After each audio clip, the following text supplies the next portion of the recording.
Bonjour à toi, cher internaute. Aujourd'hui, on va parler de cette jolie ville qu'est Lyon. Étant amenée à y aller dans une semaine, je me suis dit qu'il serait sympa de se pencher sur son cas. Tout comme Paris, Lyon a son lot de légendes et d'histoires anciennes.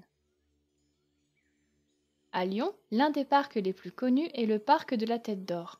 Avec sa superficie de 117 hectares, il est l'un des plus grands parcs de France. En plus d'être populaire pour ses roseraies, son lac, son carrousel, son jardin botanique, son parc zoologique et toutes les activités qu'on peut faire dans le parc, il l'est pour sa légende. Celle-ci raconte que les croisés, ceux qui ont fait les croisades, au Moyen Âge, de 1095 à 1291, y auraient rapporté et enfoui un trésor. L'histoire précise que l'une des pièces de ce trésor serait une tête de Christ en or. Une voyante, ou somnambule selon les histoires, aurait été consultée pour trouver son emplacement, mais fail quoi.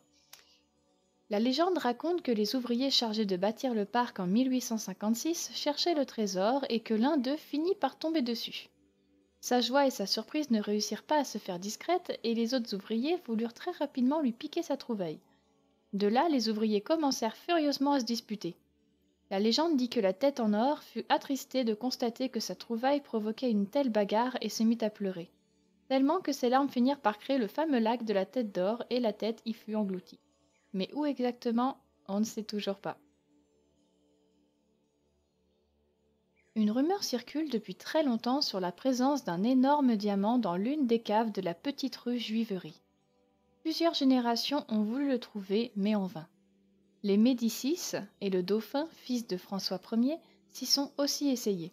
Le pauvre dauphin fut d'ailleurs empoisonné pour s'être un peu trop intéressé à ce diamant, qu'on surnomme le diamant des Juifs. En fait, au Moyen Âge, les Juifs avaient élu domicile dans ce quartier traversé par des tas de traboules pour se protéger des nombreuses répercussions dont ils souffraient. Ils avaient leur synagogue, leur banque, etc.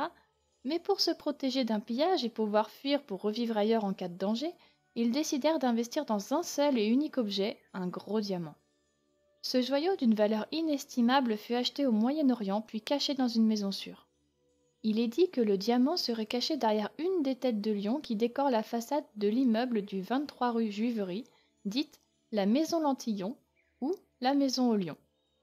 La légende du diamant des Juifs croise une autre légende dans cette maison, une autre légende qui va, j'en suis sûre, ravir les fans d'Harry Potter. Les 11 têtes de lion qui décorent la façade de cette maison ne sont pas juste là pour la déco.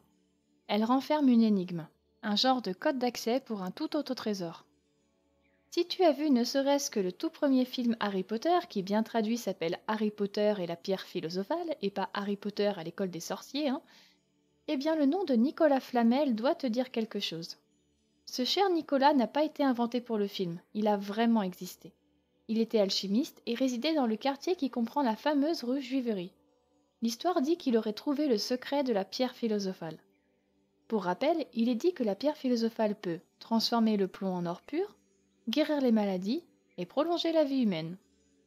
La suite de l'histoire raconte que des jeunes Lyonnais auraient réussi à résoudre l'énigme et qu'ils auraient chacun acheté un hôtel particulier qu'ils décidèrent d'orner de têtes de lion pour rappeler l'origine de leur fortune. Le cimetière de Loyasse à Lyon n'est peut-être pas celui du Père Lachaise à Paris, mais il mérite tout de même qu'on y aille pour au moins une tombe. Celle de Nizier Anthelme Philippe, dit Maître Philippe ou Philippe de Lyon. Maître Philippe, on va choisir ce nom-là, c'est plus court, est né dans la région lyonnaise en 1849 et fut assez vite remarqué pour ses dons. L'histoire raconte qu'il provoquait de soudaines guérisons et même parfois des résurrections. Pas mal quand même. Ses actes et paroles ont même été retranscrits dans un évangile. La légende dit qu'il aurait soigné le tsar Nicolas II en Russie avant d'être évincé par Raspoutine, d'où son surnom de Raspoutine lyonnais. Aujourd'hui encore, de nombreuses personnes viennent voir sa tombe. Certains croyants l'associent même au Christ et aiment rappeler que ses parents s'appelaient Joseph et Marie. On peut voir des plaques de marbre en signe de reconnaissance et remerciement ainsi que des fleurs fraîches autour de sa tombe. Des petits mots demandant de l'aide ou un miracle pour le boulot, l'amour ou la santé sont agrafés aux arbres à côté. Je trouve ça mignon et assez joli comme histoire. T'en penses quoi, toi? Et voilà, cette vidéo est terminée. J'espère qu'elle t'a plu. Si tel est le cas, n'oublie pas de mettre un j'aime, de la partager, mais surtout de t'abonner. À bientôt!